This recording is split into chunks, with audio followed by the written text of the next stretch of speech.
some of the finest programs you can find anywhere around the globe. We're going to get started right shortly. I see my main man, Mad Mike. He's in the house. I'll wait for a few of our other panelists, and then we'll kick it off. We're going to try to cover a couple of things today. Uh, One of our main guests today, and I'm trying to get him to be a permanent panelist. That is Mr. Greer Webb. He will be with us, hopefully, and Ann Wooten Taylor. Looking forward to her, and perhaps Dr. Cecilia Sims. So we're going to cover things like uh, what am I thinking about? Oh, the government shutdown. We're going to talk about that. We're going to talk about the economy, and that all ties into everything. We're going to cover ICE. What do you guys think about ICE? You guys know what that stands for. Immigration Control. Oh, there's Ann right there. Hey, Ann, how are you, dear? Ann? Oh, she have to put her headsets on. So, like I said, we're going to talk about that. We're going to talk about DEI and talk about that a little bit because it all relates. We're going to tie this all together for you. Okay. Well, welcome to the set. I see Mad Mike and I see Ann Wooten Taylor. Hey, guys. Hey, can you hear me okay? Okay, I can hear you fine now. Yep, absolutely. Awesome. How are y'all doing? Doing great, doing great, doing great. Hopefully, Gria will be joining us, and perhaps Dr. Sam, she'll join us as well. So let's start Awesome. with you, Ann. How was your day off yesterday? It was awesome. My hubby and I had a date night, so it was nice. It was really nice. We needed it. Yeah, I figured that, but when you didn't answer my test, I said, uh-huh. Ann and Andre.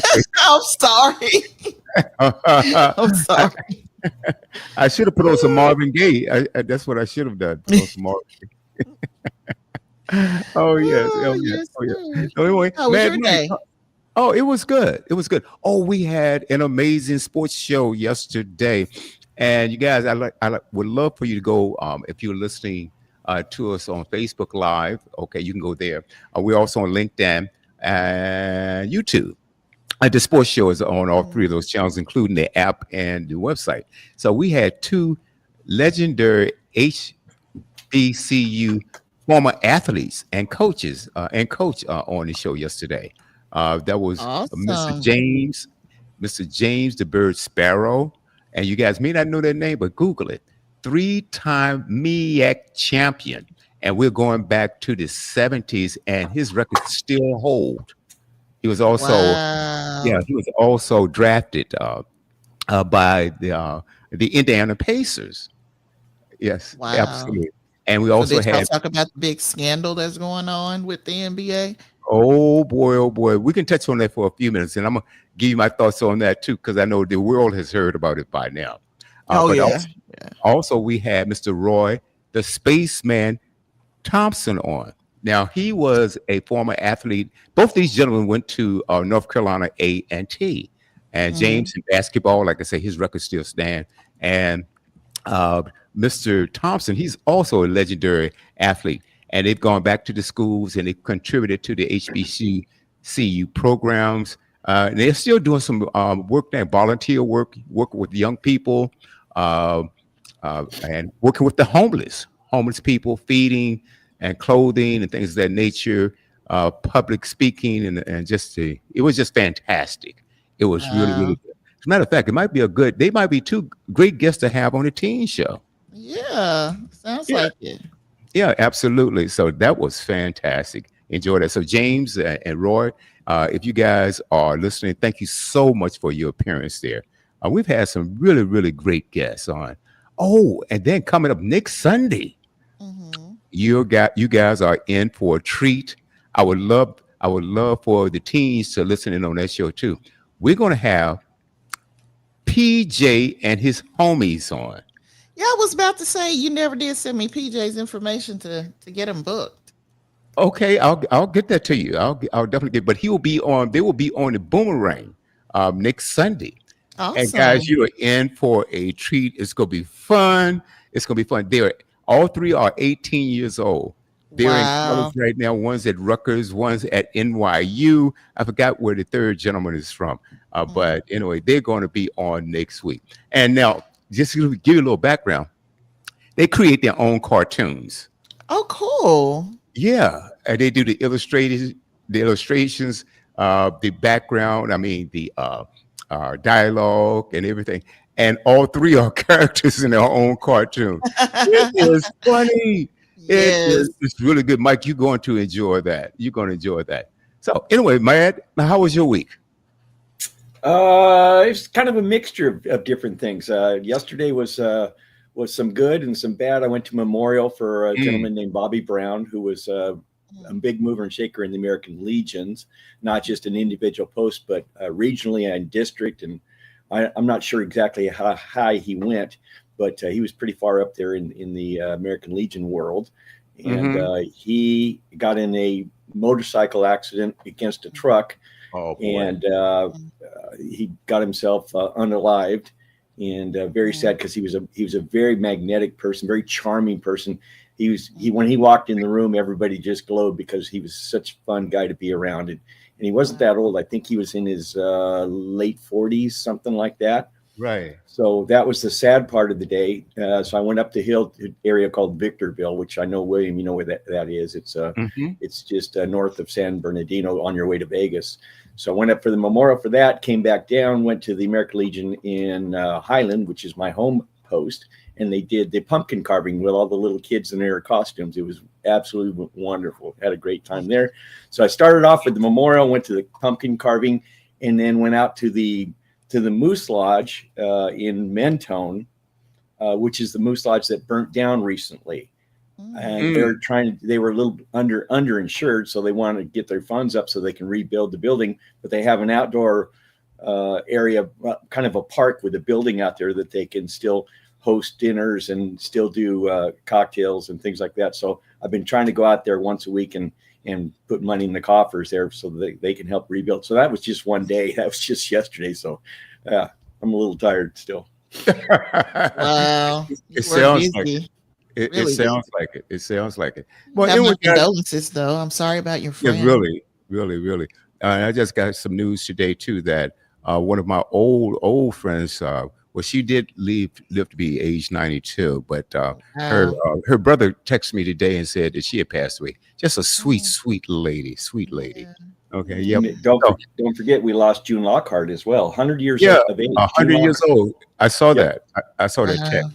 I saw that text. No question about it. Mhm. So, guys, we got a lot to uncover. Hopefully, Greer, he's running a little bit behind, but hopefully he'll be here because I really want to get into what he has been doing over the last several weeks. I know he's been in some conferences, of a legal nature. He Oh, is, guys, if you don't know, I think he's in his last year of law school. Just a brilliant, yay. brilliant gentleman. So hopefully he will join us. But we're going to kick the show off. I want to start with the government shutdown. Okay. Mm. I don't know what you guys think about that, but let's see if I can find something that I can pull up and let's talk about it a little bit. Uh, I think, boy, it is crazy that the government is shut down, and you got the Republicans blaming the Democrats. The Democrats they are blaming the Republicans, and just and you think about it. I think it'd be hard. You guys can even comment on this. I think it would be hard to get anything done if Congress has been out of session. Mm. 80, what is it? Is it 80, 78 times out of 90? You know, they've only, over the last 3 months, they've only been in session 12 days. Now, keep Mm. in mind, these people make $178,000 a year. Mm. And even with, and which I don't think is fair at all, Right. is that even if the government is shut down and government workers don't get paid, they still get paid. Well, of They are course they still do. getting paid. And Mike, either one of you guys have anything to say about that? Well, I think that what you are looking at Mm, is poor people who are hardworking individuals. And I'm not saying everybody is, below the poverty line poor, but they are working class people. Mm-hmm. Um, and they are being made to suffer needlessly. I and I say needlessly because there is absolutely no reason why the people on both sides of the aisle can't find a way to at least pay the folks who run the government. You know what I'm saying? Get them Mm-hmm. their funding. We'll cover at least salaries while we Mm-hmm. figure out how to do the grants and all that other kind of stuff. So I really do hate to see them suffer.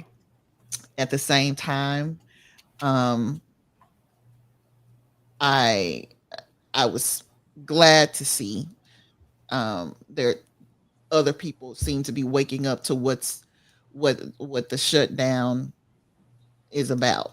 Mm-hmm. Basically, there are a lot of people in America,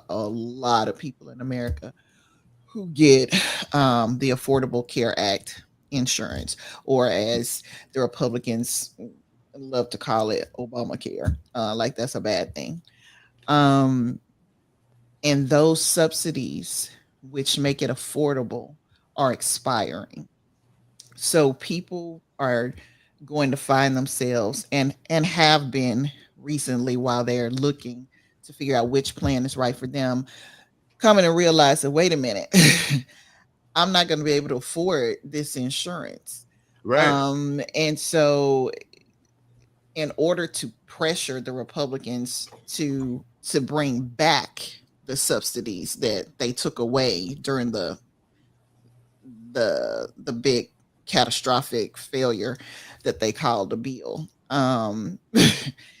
This is their way of bringing attention to the matter. That, okay, look, this is what's going to happen. A lot of people are going to be without health care, which basically is going to make a bad situation. We're in a bad situation right now, but it's going to be infinitely worse if we don't do something to force them to repeal the part of the act that takes away the subsidies, so that they would have enough money left over when they gave their rich friends their tax breaks. Mm-hmm. um Again, all of this should not even be happening. Nobody should have to go without insurance. On the one hand, we want to not give everybody health care. You want to force people to get insurance, which we did. We made it a law that you had to have medical insurance, just like you had to have, car insurance. Not a problem. So it was made affordable, the Affordable Care Act, for a reason. So people who didn't have insurance were able to get insurance. Now you have taken that away from them. Still expect them to have insurance, but the people who can most afford to pay their taxes, pay for insurance, all this stuff, they're getting breaks. Mm-hmm. It's asinine. It doesn't make common sense that you would hurt people who are least able to protect themselves, Mm-hmm. in order to benefit people who are doing everything possible always to shelter themselves and their families and their friends. So Okay. anyway, that's my feeling about it. Mike. Our government is, especially Congress, is dysfunctional completely. And I would lay the blame on, as Ann started out, on both sides, because this is absolutely ridiculous and could absolutely be avoided. My biggest problem is these dates, when these dates come up for for whatever it might be, these dates aren't secret. They know these dates are coming to balance the budget and to fund Congress and fund America. These dates aren't a secret, folks. Why didn't they fix it 6 months ago? Both sides. Once again, this is absolutely ridiculous to shut down all of government and not pay our military. Of course, I guess they're going to get paid through a different fund, but not pay our military, not pay our air traffic controllers. They shut down. I think it's still shut down right now. LAX is shut down because they don't have air traffic controllers. LAX is Hey, one of the biggest airports in the nation. good for It's the air traffic currently controllers. shut down. Good for Absolutely. them. So Wow. to have Congress get paid while nobody else gets paid, governmentally speaking, and to shut down air traffic, to shut down all these services, and to fire them back up and get them running again is going to take time and more money. They knew these dates were coming. Fix the problem. You don't wait for your car to break down. You get it serviced on a regular basis. You don't wait till you broke down on the road. Of course, those things do happen, but you try to minimize or mitigate those damages. This is absolutely, I have to balance my checkbook. The government doesn't have to. No, Absolutely absurd. And I can fix this. So I need you guys to vote me in as exalted ruler of America for 1 week. 1 week. I won't need a week. But just in case, put me in for 7 days and I will fix a lot of this trash and it'll stop. Here's how we do it. You put all of Congress, senators and the legislators, the House and the Senate, you put them all in the one room. You bar all the doors, you lock all the doors. You don't give them a change of clothes. You bring in porta potties. And you bring in porta potties. So you want to kidnap them? No, we're going to kidnap them. No, we're going to give only for 1 weekend. Only for a week. Okay. We're giving them a timeout, just like you would give an unruly child. We're not kidnapping them. We're going to put them all in there, all together. Give them porta potties. We feed them no running water. We'll bring in some bottled water and stuff. No running water. No baths. We feed them bologna sandwiches and peanut butter and jelly sandwiches. No potato chips, no extras. Peanut allergies. Well, then they can eat bologna sandwiches. Yeah, bologna's fine. So we feed them sandwiches. We give them porta potties. We give them bottled water, and we lock them in that room, and they don't get paid. And until they solve the problem, we don't let them out. So they're in there with the porta potties that stink, that are going to stink the hall up. They're going to not like their diet. And we're not going to you don't get 2 sandwiches. You get 1 sandwich per feeding. That's it. Good we Lord. trim down some of the fat, and I mean the physical fat from some of Congress. And you don't get out until you fix this mess. Don, Kim, I will call you Kim Young Mike. It wouldn't take more than 2 days. Vladimir Mike just spoke. Okay. All right. Vladimir Mike. I heard you say Vladimir Mike. No, exalted ruler. Okay. Exalted ruler. Hey, benevolent exalted ruler. Okay. Yes, sir. But they knew all this stuff was coming. For them to let this lapse when they knew it was coming months ago, I just don't get it. Yep. Well, they've been doing this on the regular. They've been kicking this can down the road. Both sides for years now. And I applaud the air traffic controllers, the ones who basically seem to have tapped into the power that they will. If every last air traffic controller didn't go to work, guess what would happen? All of the airports would be shut down. And guess what would happen? Congress would get out of its tail and move. It would move. You understand what I'm saying? And so I believe there are some air traffic controllers who recognize that, number one, you need me more than I need you right now because I'm not getting any money, first of all. So what do I need with you? Number two, that's right. This is going to stop a whole lot of the influx of America's economy because we get a lot of things shipped in, not just by boat, but by plane as well. Not only that, you get a whole lot of money from tourism and a lot of other ways. There's just a lot of money tied up into the airline industry. There's no question about it. They all got together and decided, you know what? Or individually just decided, I'm not going back until they pay me. That's right. Things would move. And I'll tell you something else. Change. A major bulk of the airlines' income comes from everyday travelers going back. And some people have to fly to go to work, and you have business people every day just flying. So there's a major portion of the economy, and I agree. As a matter of fact, I think I'm not sure whether it was Reagan or who was it that was president, and the air traffic controllers took control. They went on strike. And then I think they made it illegal to do so. So now they'll find a creative way to say, hey, I've got the flu. I can't come to work today. I'm sick. All right, whatever it is. So that was during Reagan. Yeah, Reagan. Okay, that was during Reagan. So anyway, I agree with both of you, but I'm gonna push back again on this both sides argument. I'm tired of this both sides argument, and I'm gonna tell you why. Tell you why. The Republicans control the House. They control the Senate. They control the legislature. They also control the Supreme Court. Now you have all branches of government covered. Right. Okay. So no. And Republicans are blaming Republicans for this. Even Marjorie Taylor Greene, and I never thought that I would agree with her. She says no. She said that the party is wrong. She won't blame Trump directly. But she says no. And I'm going to tell you something else.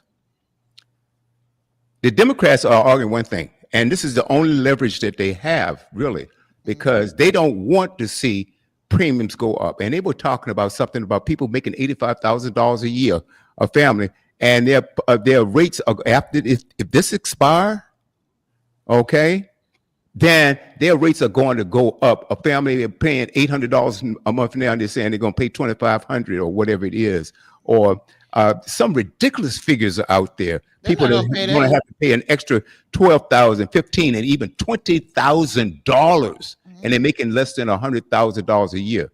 So all the Democrats are asking, say, look, we'll pass the bill, but we want to protect health care because our families, our constituents cannot afford to pay the rates. They cannot. So what is the GOP's argument? Well, all of this money going to go to the illegal aliens. No. They are not allowed to get federal subsidies for health. They are not allowed to do that. That's against the law. Okay, so So what they do, they go into emergency rooms. All right. So if somebody is shot, I don't care whether you're here legally or not. Okay, you are shot. You are supposed to get care. Okay, even after police officers, some of them do, after they shoot somebody, they try to administer first aid. So the point is that the Republicans, for some reason, they want the government shut down for a couple of reasons. All right. So I'm saying pass the CR, like you said, and kicking the can down the road. This is all this government has been doing for years is continuing resolutions. That gives you a stopgap for a few months or so. Then you have to go back to the table. I do agree with you, Mike. They knew about this months, years ago. They knew about this. They knew about it. There's no question about it. They knew about it. Now, one thing about it is that they want this, just like Project 25. They're going to give billionaires tax breaks. That's why they don't want to pass health care. They want to be able to pay for it, so they want to give billionaires tax breaks. I'm going to tell you something else. We don't have money for health care, but we just gave Argentina $40 billion.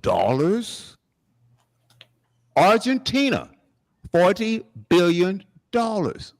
Okay? And Trump's excuse is, well, Argentina, they're hurting real bad, and this, this and that and the other. All right. And then you have the farmers, and check this out. Argentina is selling soybeans to China. China stopped buying soybeans from the United States. So your soybean farmers, they are hurting. Trump just announced that we're going to start buying beef from Argentina.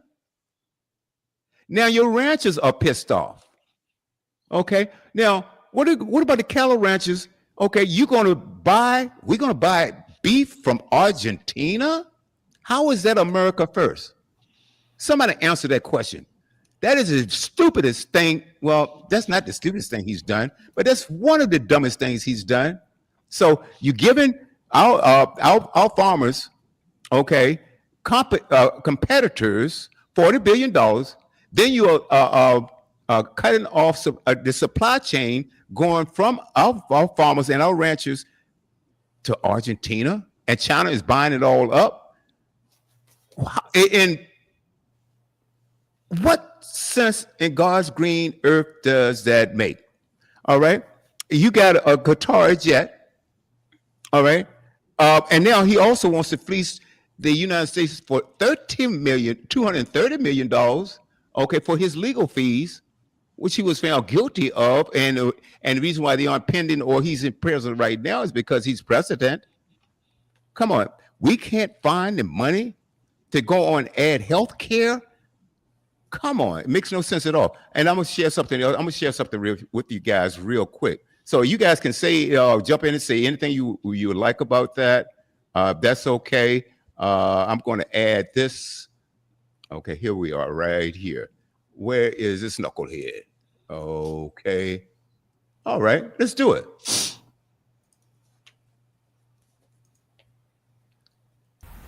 And Mika, didn't he say, like, not so long ago that this is exactly when you use your leverage to try to get... We have disagreements about tax policy, but you don't shut that government down. We have disagreements about healthcare policy, but you don't shut the government down. You don't use your policy disagreements as leverage to not pay our troops, to not have essential services of government actually function. You don't say the fact that you disagree about a particular tax provision is an excuse for shutting down the people's government and all the essential services that come along with it. So I'm easily confused, as everybody knows. Well, no, it's... But I'm confused. I mean, he was the guy who said that Donald Trump might be America's Hitler, and then he changed. He's a guy that said God expects more from us than to vote for Donald Trump. JD did. Sure did. And then he changed. And Mika, didn't he say, like, not so long ago that this is exactly when you use your leverage to try to get the other party to change? Yeah, man. Why shouldn't we be trying to force this government shutdown fight to get something out of it that's good for the American people?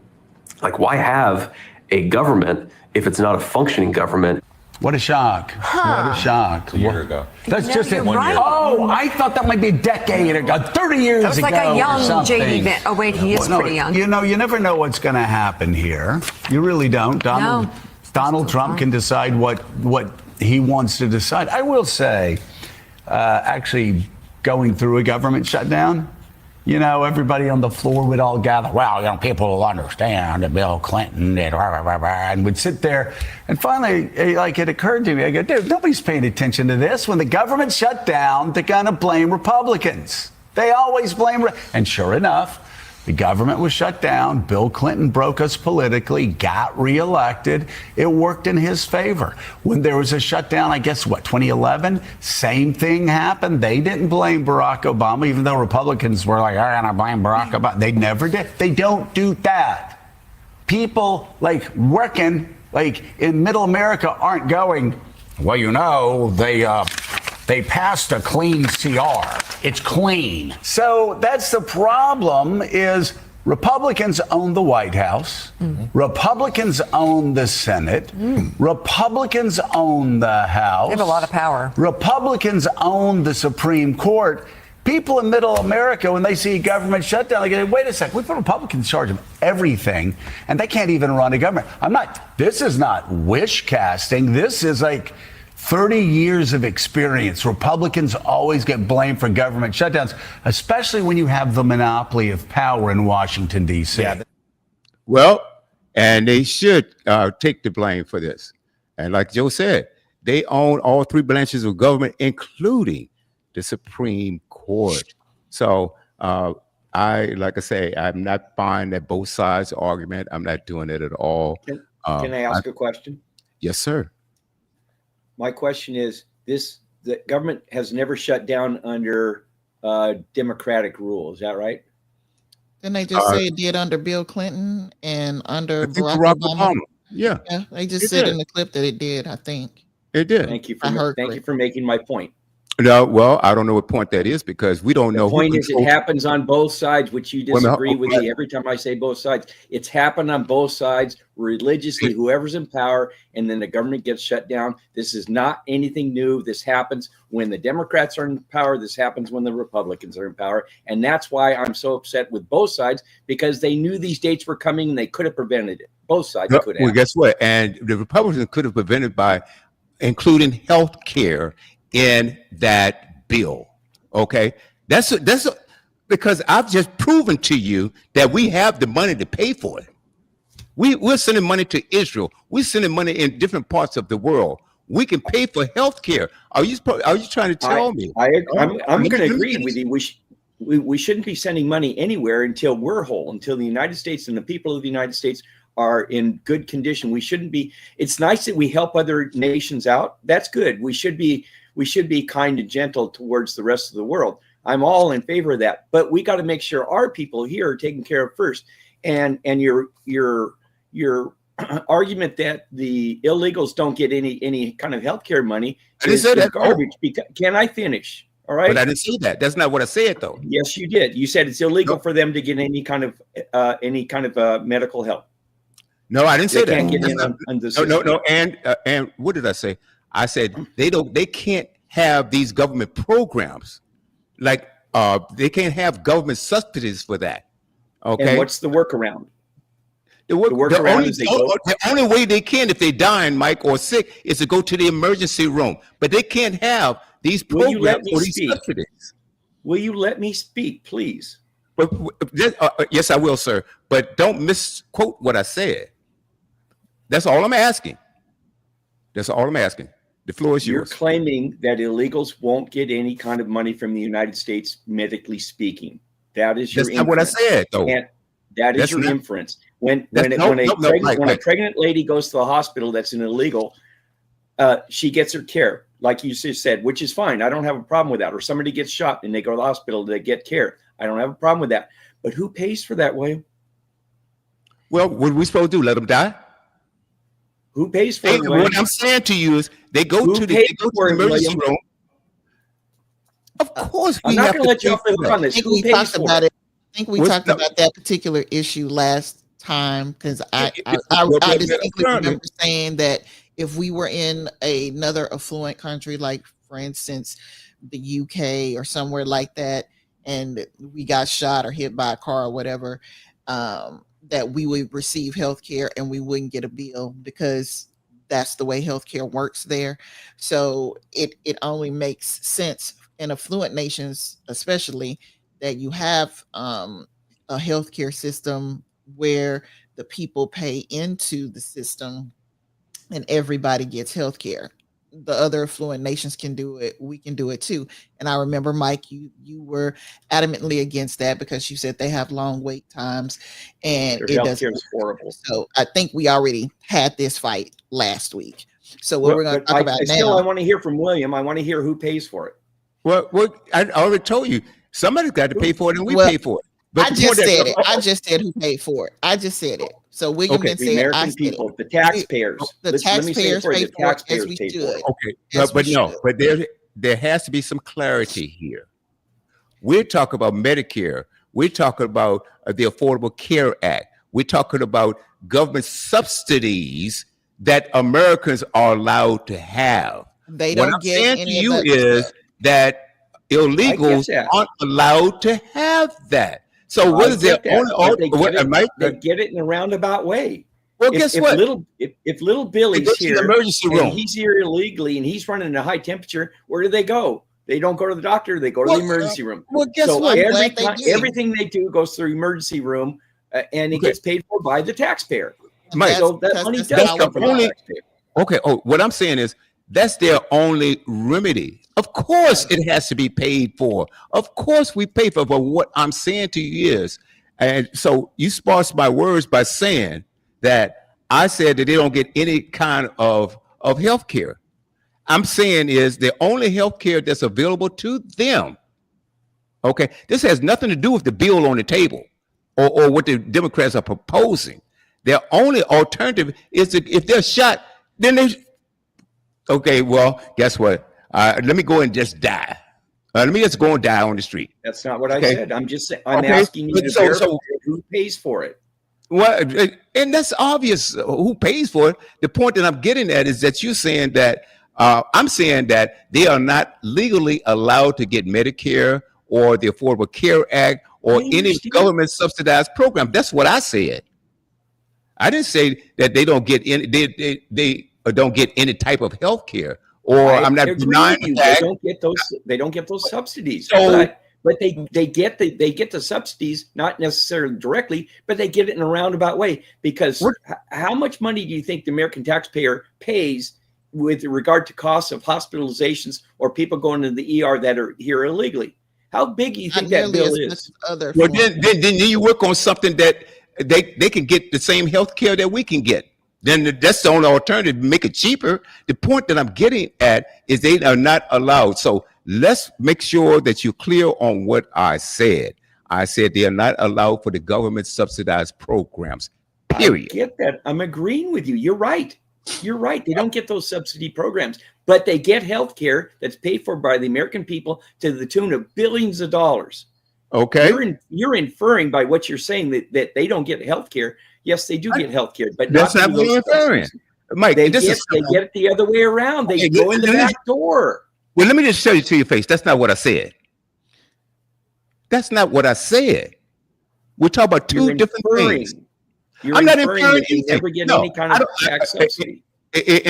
Inferring means that I hinted at something. I told you what I said.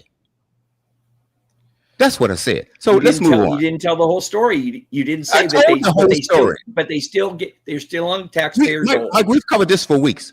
Yeah, I did say they go to the emergency room. They have no choice. Well, hello, Yeah, me Blura too. Brand. Thank you for so much for tuning in, and I'm gonna hopefully squash this argument. Okay. We're not Yeah. paying as we would if we were in one of the affluent countries where universal health care is for everybody. They pay a very high percentage of their income in taxes, but then they get their health care covered, they get their medications covered, as well as having a lot of other social benefits in place to protect their citizens. Now, Mhm. what we were talking about is the thing with the healthcare subsidy. So this is an article from ABC News. It's that is dated October 20, looks like 1st, 2025. And it says some Americans fear high health insurance premiums if ACA enhanced subsidies expire. Quote, very much a worry. ACA enhanced premium tax credits are set to expire at the end of the year. As the federal government shutdown enters its third week, some Americans are worried about the future of the Affordable Care Act, ACA subsidies.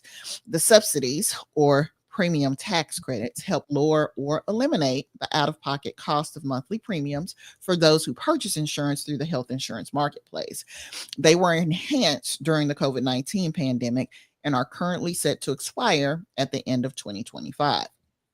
Democrats have been demanding that Republicans pass extensions of the subsidies before the government is reopened, while the GOP says it won't negotiate until a clean funding bill passes and the government reopens. A recent analysis from KFF found that premium payments could more than double in 2026 if the ACA enhanced premium tax credits expire. Some Americans who rely on the tax credits to help pay for some or all of their or their family's premiums told ABC News they're worried that if the subsidies expire, they may be forced to choose a less comprehensive insurance plan, or they may not be able to cover the cost of their premiums. Doug Butchart, that is a horrible name. Hopefully, 67 from I changed my name. I would have to change it. BUT, but CHART chart. I'd have to change it. It's a butcher. Hopefully, that's the way he pronounces Butcher. it. Right. I changed it. 67 from Eglin, Illinois, told ABC News that his wife looks like Shadeen has ALS and currently receives her insurance through the health insurance marketplace. Shadeen Butchert, 58, started off on a Blue Cross Bronze plan, or the lowest tier, but as her disease progressed, the couple decided to upgrade to a gold plan, the highest tier, which covers a higher percentage of her health care costs. The premium under this plan is $1,273.82 per month. The butchers receive enhanced premium tax credits that cover $670 of the monthly premium, leaving them to pay $603.82 per month themselves. Without the premium tax credits, Doug Butchert said they cannot afford to pay the entire premium out of pocket each month. I've heard premiums could rise anywhere from 25 to 50%, he said, and that's not sustainable because we can't afford that, but can't afford to not have insurance. Doug Butchert said his wife doesn't qualify for Medicare and they don't meet the income threshold to qualify for Medicaid. We're stuck like in the middle because normally with an ALS diagnosis, you're automatically eligible for Social Security disability insurance and Medicare. But she doesn't have any work credits, so she doesn't qualify for Social Security disability, he explained. So right now, we're doing everything off of my Social Security, and it's very hard to try and pay all the bills and keep insurance. And if they mess around with the marketplace insurance, it's going to make it impossible for us to afford insurance. Now that the Butcherts have met the deductible for the year, combined with the anticipation of possibly losing tax credits and going to a lower tier insurance plan, the couple is trying to use insurance to get as much equipment as Shadeen Butchert needs to manage her ALS before the end of the year. This includes an order for a new wheelchair that Shadeen Butchert could drive with her eyes, and that could cost anywhere from $65,000 to $95,000, Doug Butchert said. Doug Butchert said they may have to downgrade to a lower tier plan next year, but he's not sure if the medications his wife currently takes will be covered by a lesser plan. Doug Butchert, who is a retired mechanic, said he feels lucky that he does not need to worry about house or car payments, both of which are paid off. But there are other bills to pay, and he didn't expect to have to struggle to meet insurance costs every month. You work your entire life to make yourself comfortable, and I'm sure there are things that we could do without, but there's not that much crazy spending to possibly have to cover $1,500 a month for insurance, he said. That's a lot of money. You don't realize how important insurance is until you need it. Nancy Murphy, a retired registered nurse and insurance industry employee, was able to receive insurance through the ACA for the first time this year with Florida Blue. Every month, her premium is $1,019, and the enhanced premium tax credits covered the total cost, she told ABC News. If there's no deal made before the November 1st open enrollment deadline or the tax credits expire at the end of the year, she's concerned about being able to cover the cost. It's very much a worry. I definitely could not afford that if the tax credits expire, said Murphy, 60, who lives in Fort Lauderdale. It's a scary thought as a type 1 diabetic. Murphy says she uses an insulin pump to manage her diabetes, which is covered by her insurance without a copay. However, she said she sometimes has other diabetes supplies that have a $30 a month copay. She added that losing the tax credits is a concern because she has other costs she wants to make sure she can manage, including property taxes and her daughter's tuition for college in Boston. Without knowing exactly how much premiums are going to increase by, she said she's very anxious about what her budget will look like. I'm like in limbo, and it's a really uncomfortable feeling, Murphy said. I like to budget and plan out my budget with tuition, property taxes, and repairs that need to be done around the house. I need to map these out. She continued, these things to me are so upsetting. We are American citizens. We should be able to access our tax dollars for our health care needs. So that said, I will say that I look at my paycheck and I know I pay into the federal government. I mean, we all have heard of FICA and Social Security, and we know that we are paying into these systems. And so you are telling these folks that they don't qualify for Medicaid, they don't qualify for Medicare, they don't qualify for SSI. And so they are doing what they can do to make these premium payments so that they'll have coverage like the law says that they should. And now you are going to basically for lack of a better word, handicap their ability to do that. I mean, it's like you are setting people up for failure, intentionally setting people up for failure, and it doesn't make sense to do that to your own people. It doesn't make sense to bury your own folks in so much medical debt that they have to choose between paying a bill and eating or foregoing health care. I mean, listen to this. You have people who are in charge who don't understand the concept. You have a man in charge who is more concerned about a gaudy ballroom or trying to get the federal government to give our tax dollars to him in the form of $230 million, basically, so he can pay off E. Jean Carroll, because he owes her about what? A good portion of that, not all of that. Yeah, about 100 million. Right. So I mean, literally, he has no insight at all into what people are going through, how they are suffering, and how they are going to suffer even more if these tax credits are allowed to expire. It's just really sad. Yeah, and I'm gonna disagree with you about one thing. He knows, but he doesn't care.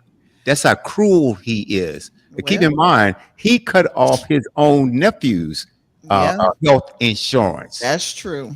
He cut that off, and that insurance was supposed to cover his daughter that was in dire need of health care, right? Medical care, and he cut her off. So, do you think he give a hoot about anybody else? Come on, let's do this real quick. Okay. And Social Security protections that everyday Americans rely on. He fired over 30,000 federal workers, wiped out essential programs, and expanded this Project 2025 plan, a full-on dismantling of civil protections, unions, and the agencies we depend on, just to give more power to the billionaires and corporations. He is not your savior. He's not fighting for the little guy. He's the billionaire con artist who made sure his rich friends got richer while the rest of us foot the bill. And don't even get me started on his connection to Jeffrey Epstein. You think we forget? We haven't. His name is all over those flight logs, and they are still trying to bury it every day. They are trying to bury the truth. So no, this isn't about red or blue. This is about right and wrong. This is about reality. If you are still praising him after all of this, then you are praising a man who is actively burning down the very foundation working Americans built. You're not patriotic. You are brainwashed. And the rest of us, we are done playing nice. We see through the lie. We're wide awake, and we are not going anywhere. Stand in solidarity, my friends. It's the only thing that will save us. Okay. Okay, let's start. Hey, Mike, do you disagree with anything that he said? Yeah, I disagree with a lot of what he said. Trump had nothing to do with this 2025 plan. Everyone keeps shoving it into his face like he was part of creating that. The other thing that he seems to forget is he says that Trump has his name all over the Epstein files. What? I'm sorry, wasn't Clinton involved in that too? Wasn't Clinton's portrait in Epstein's home or wherever it was, the pedophile island? He's got him painted in a blue dress, laying across a chair. So, you know, again, they pick and choose. They cherry pick this information they want to put forth, and I'm not a Trump fan, as I've mentioned many times. But to say it's only Trump, it's only Trump, it's only Trump is absolute garbage. Okay. Nobody said it was only Trump. He just Nobody did. said that. No, he didn't. And this thing about Clinton in a blue dress, I haven't seen that. And, you know, there is a thing called artificial intelligence these days. No, Clinton, they have been talking about Clinton being in the Epstein files forever, as well as tons and tons of other people. I think Prince Andrew and a whole other ton of people. Keep in mind, nobody. Oh, see, but all they ever say is they say Epstein and Trump, Epstein and Trump. Because that's what we're talking about. They never mention anyone else. Why is that? That's not true. That is not true. I've heard this over and over and over again since this investigation. Well, Clinton is in there. Clinton is in there. I just mentioned Prince Andrew is in there. There are a whole bunch of other people that haven't been mentioned. Nobody ever said it's only Trump. Okay, But you don't hear about them. No, All you hear because about is Trump. this is who we're talking about right now. You know, once you pull up George Washington or Abraham Lincoln, we're talking about Trump right now. We can prosecute Bill Clinton. If you have something on Bill Clinton, I will be glad to look at it. If he's in there, he's already been implicated. That I don't want to dilute the conversation by changing the subject. Well, what about Clinton? What about this? What about Barack Obama? Well, of course, he wasn't in there, but we're talking about Trump right now. I don't want to conflate this thing and mix all of this in there. We are talking about him right now, because if Trump goes to trial, it's Trump on trial. It's not Trump and Bill Clinton and everybody else. If Clinton goes on trial, it's Clinton on trial. He is the president of the United States right now. Right now. Bill Clinton, Barack Obama, even our past president has nothing to do with what's going on right now. This is his White House. This is his presidency. I don't want to hear about what happened back then. We are living right now. The steak that I ate last year has no impact on what I eat today. But William, this is what you don't understand. History's important. History's important, right? But we're not allowed to talk about history. Not in this conversation. Talk about Trump. Because that's who we're talking about. And for not to be a Trump fan, you should take up for him a lot. And what did you have to say? What I wanted to say is this: the reason why, from Mike's point of view,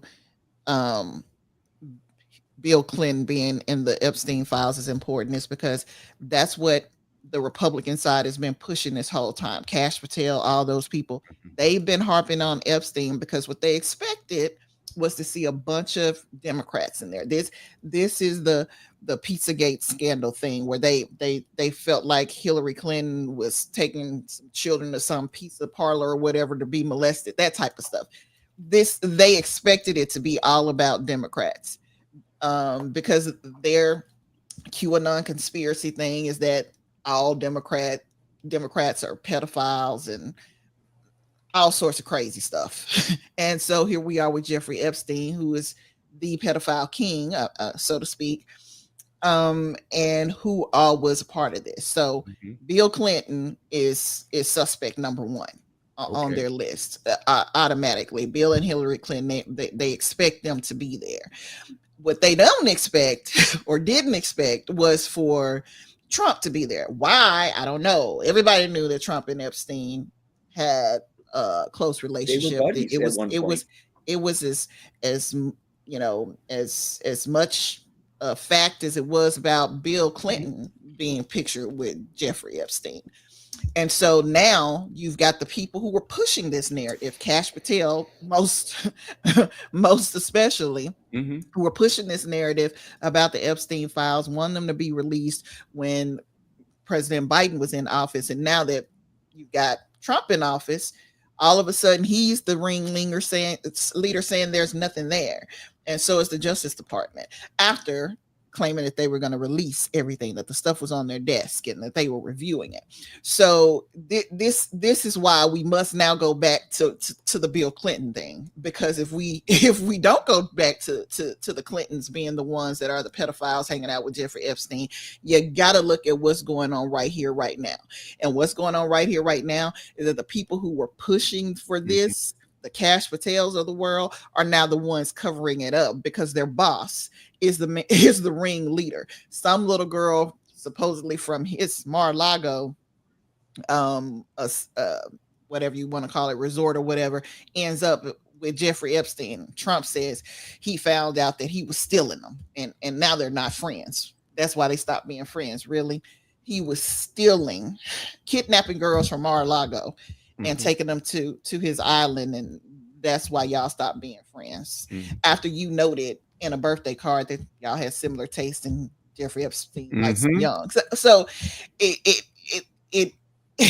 it's another one of those mental gymnastics things that they do, where you must turn this back around to where it's a Democrat problem, like especially the Clintons. We got to force Bill and Hillary Clinton in it some kind of way, because I don't know why they hate them so much, but they do. Mhm. But I They're will all say dirty. this as a person who grew up in Arkansas. Bill Clinton's dirty laundry has never been a secret. Absolutely. Everybody knew that he was a womanizer. Mhm. Everybody knew this. Oh, even while And he was president. when he ran for president the first time, Mhm. all his dirty laundry came out then. People voted for him. Came out that he was messing with girls while he was in the White House. Everybody knows this. This is not a secret. We know Bill Clinton is or at least was a womanizer. His wife knows it. His daughter knows it. It's not a secret, folks. And it didn't negatively impact his job.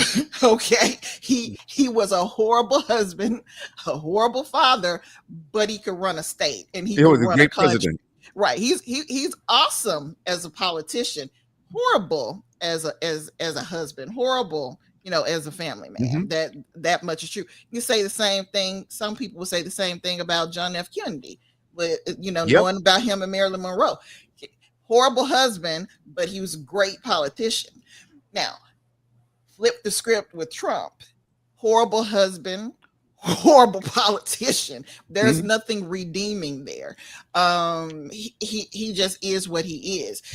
And the fact that he's working so hard and the House of Representatives is working so hard to keep this from all coming out is in itself, I think, telling. We got more than enough for even the Republican side to be like, okay, this is starting to stink. I'm smelling a lot of raw eggs here. Because why are you people no longer want to tell us about the Epstein files? You're the ones who said you would do it. You telling us about everything else. We got stuff on JFK. We got stuff on Martin Luther King. Why can't we have everything out about Jeffrey Epstein? And I think that says a lot in and of itself. If there's nothing to hide, why wouldn't you just put it all out there? Okay, go ahead, Mike.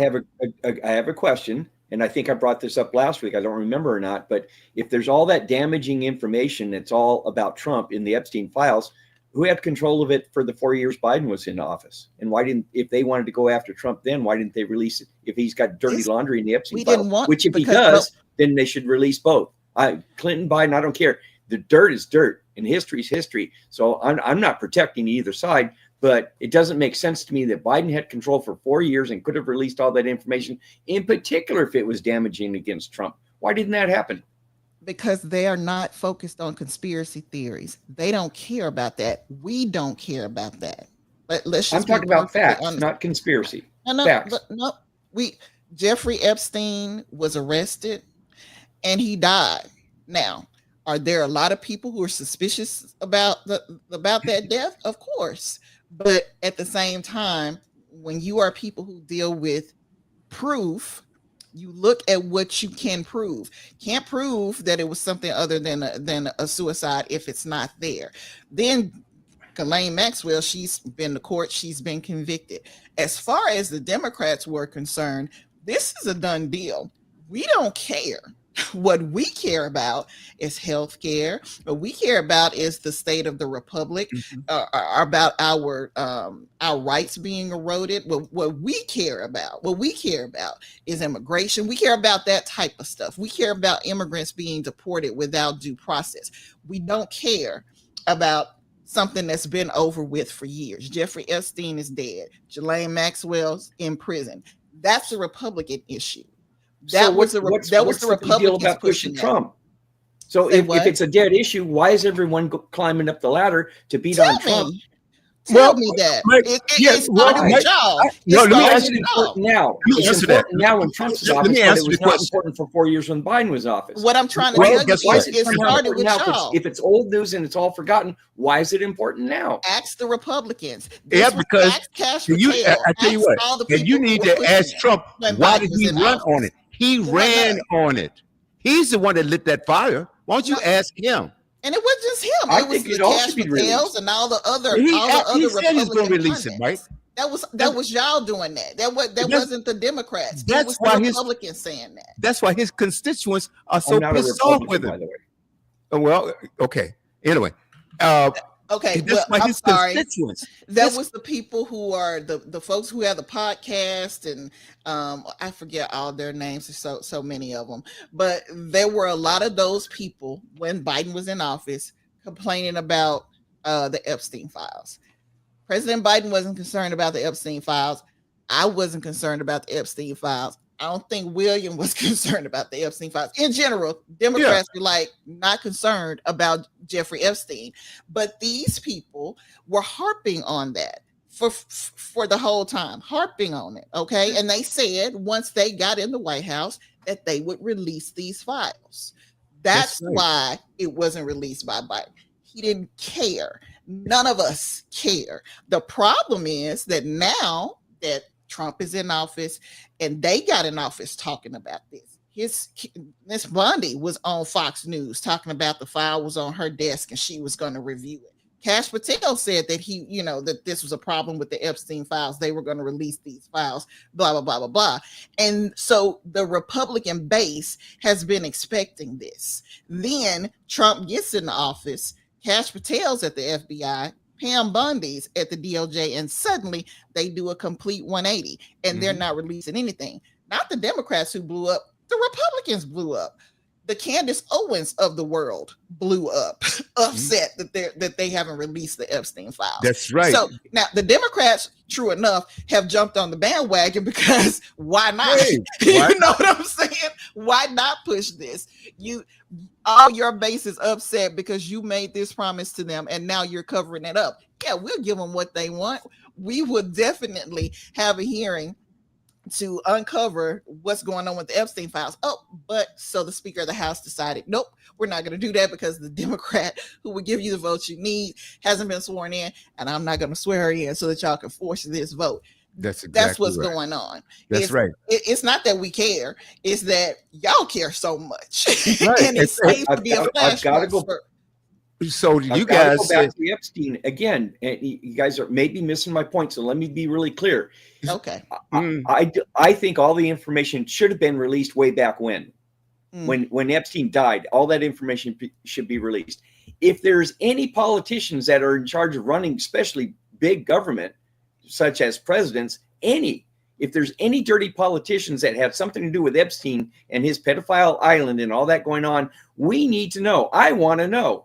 I want to know if our politicians are dirty that way, then we need to get them out of office and maybe put them in jail for whatever crimes they may have committed. So I'm not okay with picking one side against the other. I'm for all of them being outed if they're dirty.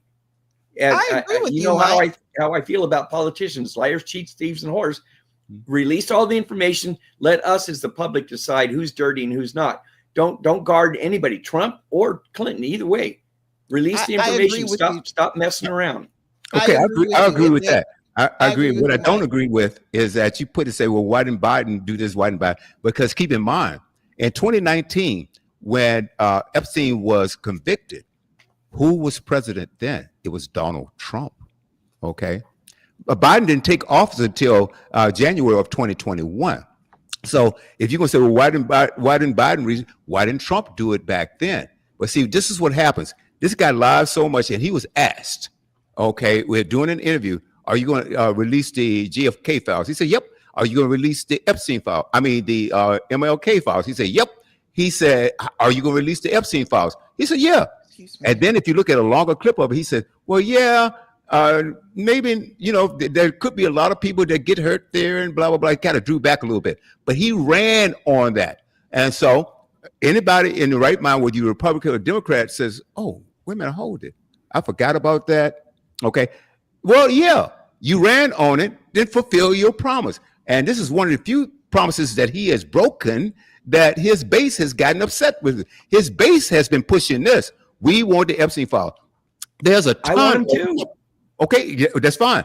A ton of Republicans and independents have been pushing for the release of these files. And so everybody's getting pissed off right now because he and this administration, they're not keeping their promise. They're doing everything to cover it up. If Bill Clinton is involved in that, then guess what? He should suffer the consequences as well. I don't care. I really don't. Wrong is wrong, whether you're Democrat or Republican. Wrong is wrong. But I don't hear this false equivalent.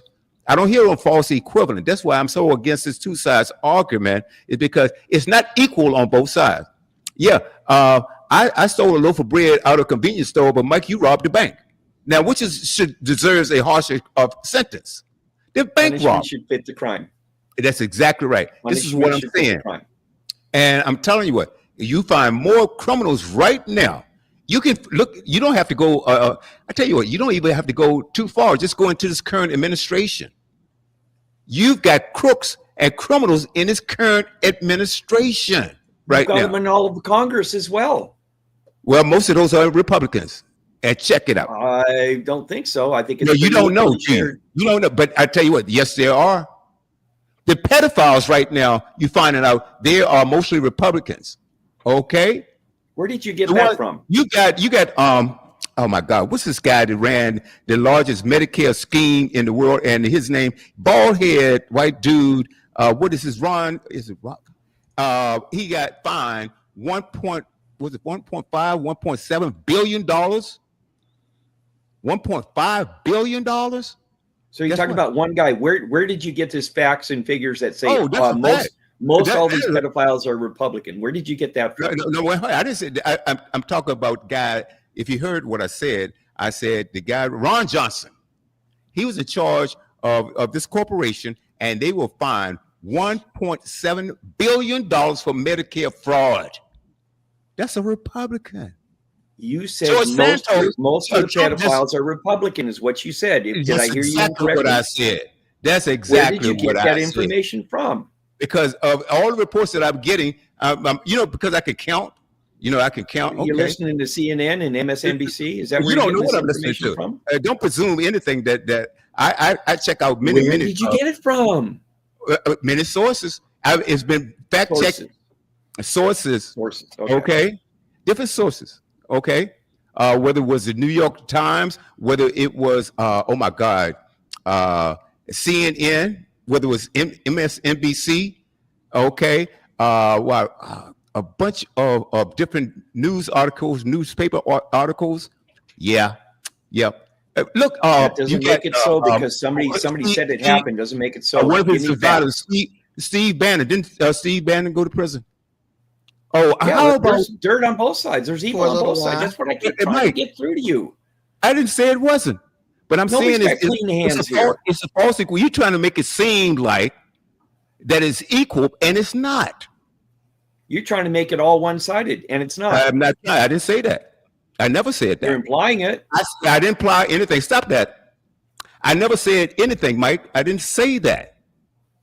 I've said there's corruption on both sides, but I'm saying is there more Republicans than Democrats, and that's a fact. And what do you got? I'd like to see where those facts come from. Okay. I'd like to see the actual facts. Political list of who did what to who.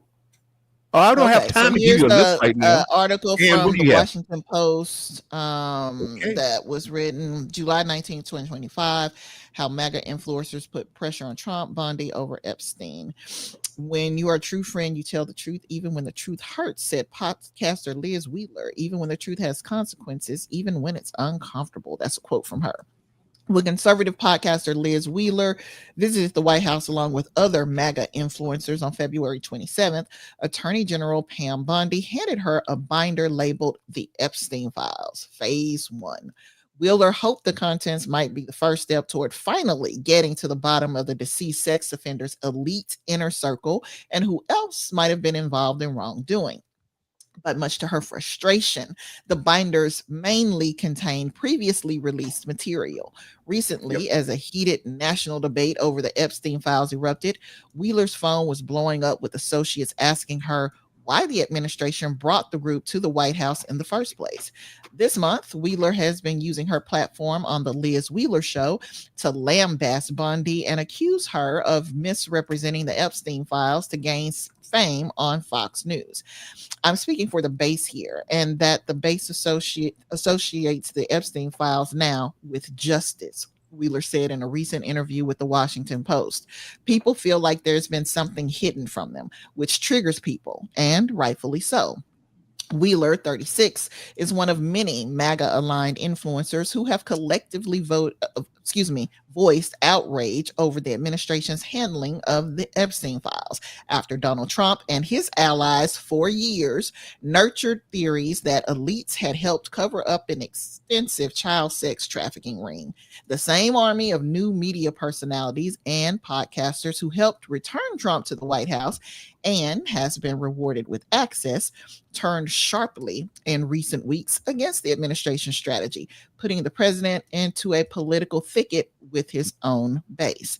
Trump likes to validate unfounded theories of his base and build them up for a big reveal, said Joe Usiniski, a political science professor at the University of Miami who studies political beliefs and conspiracy theories. They're upset now because they've been told that there's no evidence for you. Trump has responded to the uproar in shifting ways, from initially defending his administration, including Bondi, to eventually instructing her to release more information. As pressure mounted Friday, the Justice Department asked the federal court to release grand jury transcripts related to Epstein. The previous day, after the Wall Street Journal reported that Trump had contributed a drawing of a naked woman to Epstein's 50th birthday album in 2003, Trump directed Bondi to seek the release of all pertinent grand jury testimony in the Epstein case. Trump denied that the drawing was his and later sued the publication and its controlling shareholder, the billionaire Rupert Murdoch. Those two developments rallied some MAGA influencers behind Trump, including those who had been vocal skeptics of his administration's strategy on the Epstein files. The base is completely unified because now we're on offense, said Stephen K. Bannon, a former senior White House aide and host of the influential War Room podcast. But it was unclear how long that unity would last. The administration shift followed days of outrage on the right after the Justice Department and FBI said earlier this month that files related to Epstein's case do not contain an incriminating client list. Bondi suggested on February 21st that she had that list sitting on her desk right now to review. She later sought to clarify that she was referring to case files more generally. Wheeler, who, like many on the right, has been careful not to blame Trump, praised the administration's latest moves as an important first step, but added that there were other key documents that she and others would want to see. On her podcast in the days before the announcements, Wheeler had been sharply critical of Bondi. Her inexcusable mishandling of the Epstein files is the reason why President Trump should fire her, Wheeler told her audience. When someone's mishandling starts impacting President Trump's and the Republican Party's chances at re-election next year during the midterms, it's time to cut that person loose. More damning Pam Bondi lies, Wheeler recently posted on X to promote her latest episode, responding to a Trump social media post defending Bondi. Bondi sought to clarify her position on Epstein and shut down conversation about him during a cabinet meeting this past week. She described tens of thousands of videos, which she had said were being hidden from her by the Southern District of New York, that turned out to be child porn downloaded by Epstein. Excuse me. I lost my spot for a moment. That turned out to be child porn downloaded by Epstein wouldn't be released. She said that the evidence in her possession showed that he died by suicide, despite theories that his political enemies killed him. That's it on Epstein, she concluded. Wheeler, who launched her career at 23 when she joined with other young conservatives to self-publish a book, Young, Conservative, and Why It Is Smart to Be Like Us, operates under the umbrella of Blaze TV, alongside other conservative personalities such as Glenn Beck and Mark Levin. A former host of a primetime show on the pro-Trump One America News, she has a combined social media following of 3.5 million people and estimates she reaches far more through podcasts, email lists, and other approaches throughout the year. The past week, she sought to explain on her podcast why the Epstein story is so important to Trump supporters. We voted for President Trump because we want justice. We want justice for everything, she said. We want justice for censorship, We want justice for January 6th. We want justice for COVID. After Epstein's death, Trump expressed doubt about whether he had died by suicide in jail, as the authorities concluded. And he suggested last fall that he would like to make public the list of the financier's clients. Such promises raised demand for results, which Wheeler and others did not see the administration producing. On Wednesday, Trump lashed out in a lengthy post and portrayed the anger over documents related to Epstein, who was first arrested during the George W. Bush administration and then died in 2019 following charges of sex trafficking of minors during Trump's first term, as a scandal ginned up by Democrats. He also berated some Republicans as stupid for focusing on the matter. While Wheeler called for Bundy to resign over her handling of the Epstein case, she says she is doing so in the spirit of a true friend to the America First agenda. When you are a true friend, you tell the truth even when the truth hurts, Wheeler said, even when the truth has consequences, even when it's uncomfortable to tell the truth. The day she visited the White House in February, Wheeler recalled Press Secretary Caroline Leavitt explained to the invited influencers that they were getting privileged access to the administration because the Trump administration said, listen, we're not going to reward the mainstream media, the corporate media, the media that hates us and lies about us and smears us and serves the propaganda for the other side. The other invitees that day included far-right activist Jake Posobiec, election denier Scott Presler, right-wing political commentator Rogan O'Hanley, who runs the social media account at DC Drano, and Shaya Ratchik, I think it's Ratchik, of at Libs of TikTok, an account known for its anti-LGBTQ commentary. Asked for comment on the White House's handling of the Epstein documents, the White House referred to Trump's social media post. Wheeler left the White House that day and recorded an episode of her show from the airport. Bundy hands us those binders, and she says that's the story, that the deep state thought they could pull off this binder of nothing on us, Wheeler said on her program. The podcaster says she would much rather focus on what she sees as the government's wrongs perpetrated during the pandemic, the 2020 election, and the prosecutions related to the January 6, 2021 attack on the U.S. Capitol, among other things. But when Bundy began to promise things about Epstein and then not deliver them, the base was stung by this because we have been wounded by politicians lying and covering up and obfuscating for the past decade, she said. This is one of those moments when President Trump should listen to why his base cares about the Epstein files, why it resonates so viscerally with his base. Wheeler told her audience in a recent episode. She said Trump was right to point out that Epstein is dead and that other things are more important, but that misses the point in her view. We care about it because of what it represents, because it represents justice, Wheeler said.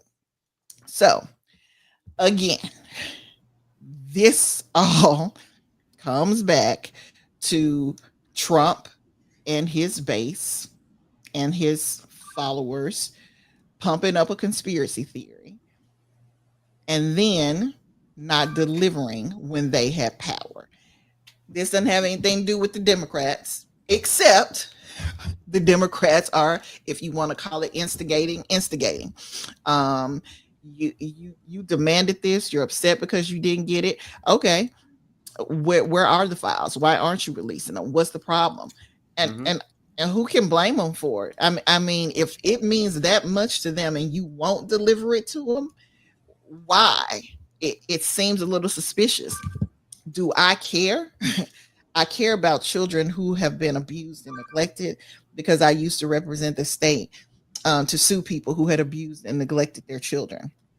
From what I can tell, the people who were doing the abuse and the neglecting of children, as far as Jeffrey Epstein is concerned, Epstein, Ghislaine Maxwell are the two at the top, the very top of it all, because it was taking place at his island and she was like his right hand.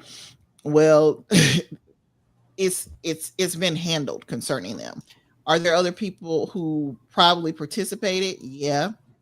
Are we going to get those other people? It would be a beautiful thing to see them get what they deserve.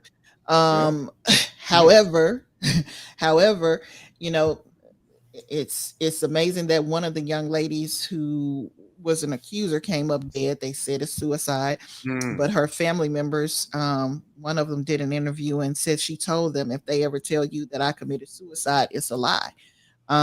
So that in and of itself could feed a bunch of different conspiracies if you're prone to that. The thing for me is, what can you prove? And as far as what can be proven, I was done with the Epstein matter when he was killed, and they decided that they were going to accept that it was a suicide. Jermaine Maxwell went to prison. There was nothing else to discuss until you come up with some other evidence so that other people can be prosecuted. If that evidence is being hidden, and they can bring it up so that other people can be prosecuted, this is their time. It's their season. You've been moving 100 miles an hour since you got in the White House to tear down the government. Why not move 100 miles an hour on the Epstein thing? Why do we have to go to October to still be talking about it? So I put all this at the Republicans' feet. This whole scandal. Yep. And one thing about it also, something mysterious. Two people are dead right now, and it's because of the alleged suicide. Epstein and the other young lady, I don't remember her name, but say she committed suicide. And you know, she told her family as well. So it's all of a sudden, then it's this mysterious tape, prison tape, that they had. Some people say 1 minute missing. Okay. And some say 3 minute missing. And some people say, whoa, whoa, whoa, whoa. And there's some information out there that the FBI lied on that. So why is all of this? There's cover up here, and I think that is also a major reason why not Marco Rubio, but Mike Johnson does not want to open up the Congress. I mean, that's not a two-sided issue. Mike Johnson has the power to open up Congress tonight if he wanted to. Okay, but nobody can work. And just like, what is that woman's name? Alina Grahalver. And she was out of Arizona, and she won her race, by a landslide. And he won't even swear her in. He says, well, you know, we're not doing it because we're shut down right now. But there were also some other situations where he did swear people in while the government was shut down. Well, he said, oh, well, their family flew all the way in. Okay. He won't even talk to the young lady. And that is something wrong with now. The state of Arizona is suing him. He says, oh, well, bring it on, sister. This is wrong. This woman's supposed to be sworn in. She won her race. Well, he won. And first excuse was, well, I need validation from the state. Well, he has that, but he will not open the government. And another reason why I'm blaming the Republicans for the shutdown is that you cannot get anything done if the Congress is shut down. And Mike Johnson is the only one that has the power to open the government back up or open Congress back up. He has the keys to the door. Can I agree with you? Yeah, please. I'd like to agree with you. I think it's absolutely absurd that Congress isn't doing everything they can to resolve this issue. And to take a less radical view than I did earlier about locking them all in there until they get it done with porta potties, my view, and I think this is rational, I think it's reasonable, I think it's doable, is until this is resolved, every member, unless they have a medical reason not to be, every member should be in there every day, and they should work 12-hour days until this is resolved. I think that's doable. I think it's reasonable. And I think there should be no exceptions unless you're in the hospital or dead or dying. And that's it. You put them all in there and you get the job done. And you show up just like you and I showed up, and Ann shows up for work for our jobs. We showed up every day unless we were sick. And Congress should be doing exactly that. They should be showing up unless they're sick. And until this is taken care of. Absolutely. I'm going to share something with you real quick. I know Ann is looking up something, and we'll come to that, Ann, as soon as we get back here. But okay. I want to know, the question is, what happened then and what happened now? Okay, let's get this. Okay, here we go. All right, let's start it again. That you were an idiot if you voted for him. Talk to the Trump supporters for a minute. We told you that Trump was going to be a terrible candidate. We told you that you were an idiot if you voted for him. Talk to the Trump supporters for a minute.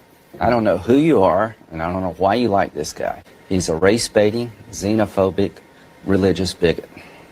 He doesn't represent my party. He doesn't represent the values that the men and women who wear the uniform are fighting for. He's playing the members of the American public for suckers. He gets a free ride to the White House, and all we get is a lousy hat. President Trump has surrounded himself with the political elite who've spent like drunken sailors. They've raided Social Security, and they continue to waste taxpayer dollars. Everybody talks about the economy when Trump was president. He put us $8 trillion in debt in just 4 years. Donald Trump is a con artist, has portrayed himself now consistently as fighting for the working people, and he has a record of sticking it to working people for 35 years. What I really think of Donald Trump. This man is a pathological liar. His response is to accuse everybody else of lying. Whatever he does, he accuses everyone else of doing. Everything in Donald's world is about Donald. These white working class voters, we told you that Trump. Okay. All right. And ladies and gentlemen, I don't recognize those guys that were on just now. Marco Rubio, Ted Cruz, Lindsey Graham, and Vice President J.D. Vance. So what happened? What happened? They sold their souls to the devil. That's exactly it. Okay. And you have something for us. I'm going to ask you, I need to do a mic check real quick. I'm going to ask you to continue. All right. You and Mike. Well, I found something on KFF's website about the international comparison of health systems, and it was published October 8th, 2025, and it's written by Emma Wager and Cynthia Cox, and it's really interesting about how our system compares to other systems, just kind of to give us a little bit of a background, because we've been talking about it so much. But anyway, it says health systems aim to provide accessible, high quality care that improves health outcomes at an affordable cost. One way to assess the performance of the United States health system is to benchmark it against those in similar countries. Comparing health system performance internationally is complicated, though, as each country has unique political, economic, and social conditions.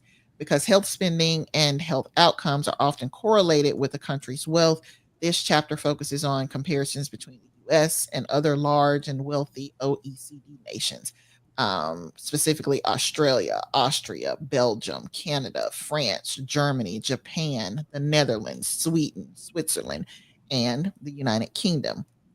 Despite spending far more money than any peer nation, Americans live shorter lives and often face more barriers to care.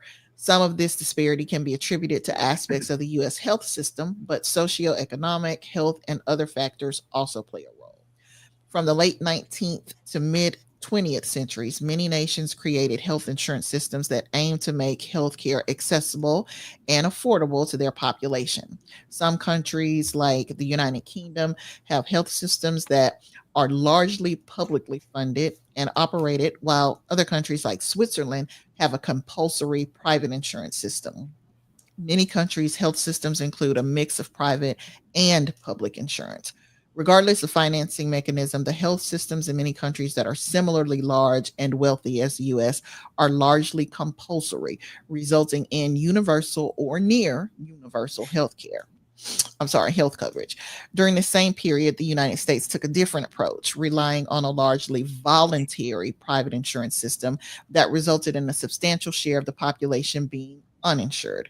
Despite decades of calls for a national public health insurance program, it wasn't until 1965 that two major public insurance programs were created: Medicare for people aged 65 or older, and Medicaid for low-income people.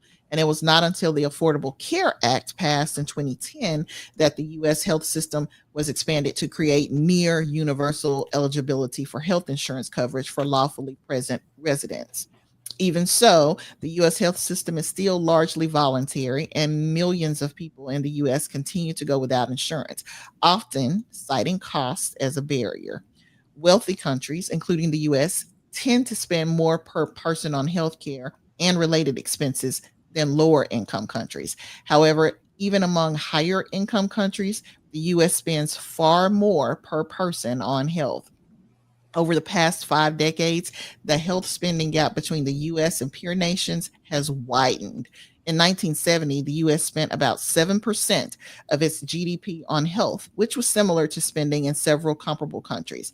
The average of comparably wealthy countries was about 5% of GDP in 1970. The US was relatively on pace with other countries until the 1980s, when health spending in the US grew at a significantly faster rate relative to its GDP. The United States spends more per capita on total health expenditures, including government spending and household payments. In 2020, the US spent 19.5% of its GDP on health consumption, up from 17.5% in 2019, largely due to the increased spending during the COVID-19 pandemic, along with the economic downturn. By 2023, health spending as a share of GDP had declined to 17.6% in the US, but remains substantially higher than in peer countries. The largest category of health spending in both the US and comparable countries is spending on inpatient and outpatient care, which includes payments to hospitals, clinics, and physicians for services and fees such as primary care or specialist visits, surgical care, provider administered medications, and facility fees. Americans spent $8,353 per person on inpatient and outpatient care, compared to $3,636 in peer countries on average. The U.S.'s higher spending on providers and is driven by higher prices than higher utilization of care. Patients in the U.S. have shorter average hospital stays and fewer physician visits per capita, while many hospital procedures have been shown to have higher prices in the U.S. Higher spending on inpatient and outpatient care drives most of the difference in health spending between the U.S. and its peers. In fact, the U.S. spends more on inpatient and outpatient care than most peer nations spend on their entire health systems, including long-term care, prescription drugs, administration, prevention, and other services. The cost of prescription drugs is another factor that partially explains the U.S.'s higher health spending. Many of the same medications cost more in the U.S. than they do in other comparable nations. In 2022, the U.S. spent $1,765 per capita on prescription drugs and other medical goods, including over-the-counter and clinically delivered pharmaceuticals, as well as durable and non-durable medical equipment. However, because prescription drugs represent a relatively small share of total health spending, even if per capita prescription drug spending in the U.S. were closer to that of comparable countries, that would make only a small dent in closing the gap on health spending. Spending on health administration is similarly much higher in the U.S. than in comparable countries, $1,078.44 per capita.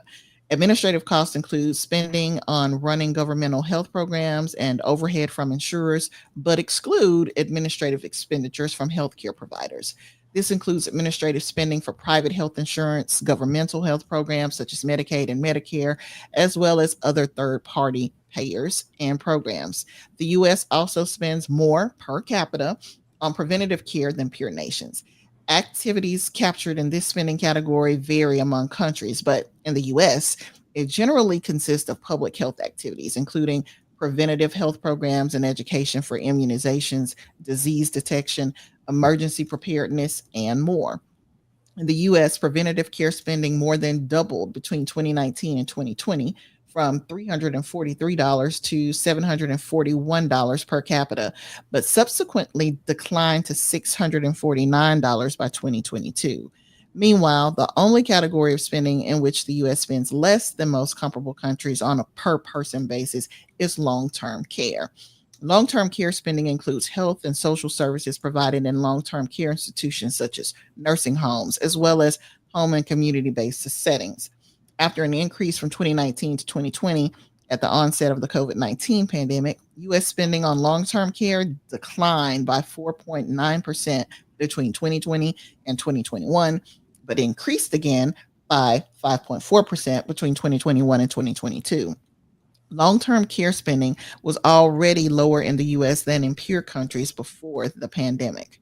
Life expectancy is one of the most common measures of health outcomes.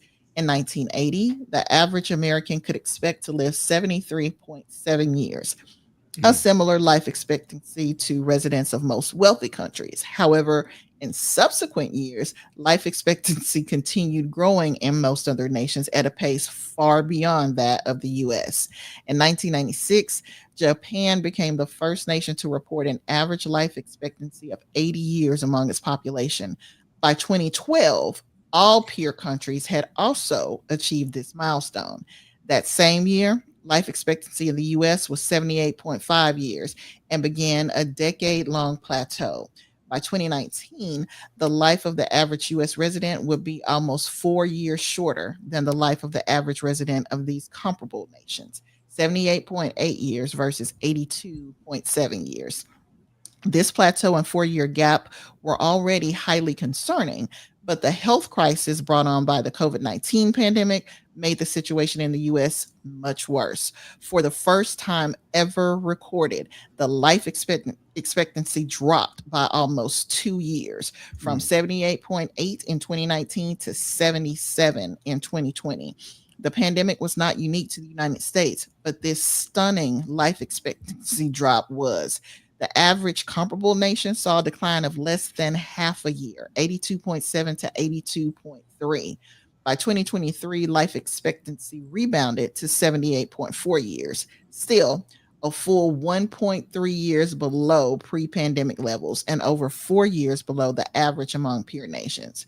The life expectancy data presented here are period life expectancy estimates based on excess mortality observed in each year. Period life expectancy at birth represents the mortality experience of a hypothetical cohort if current conditions persisted into the future, and not the mortality experience of a birth cohort.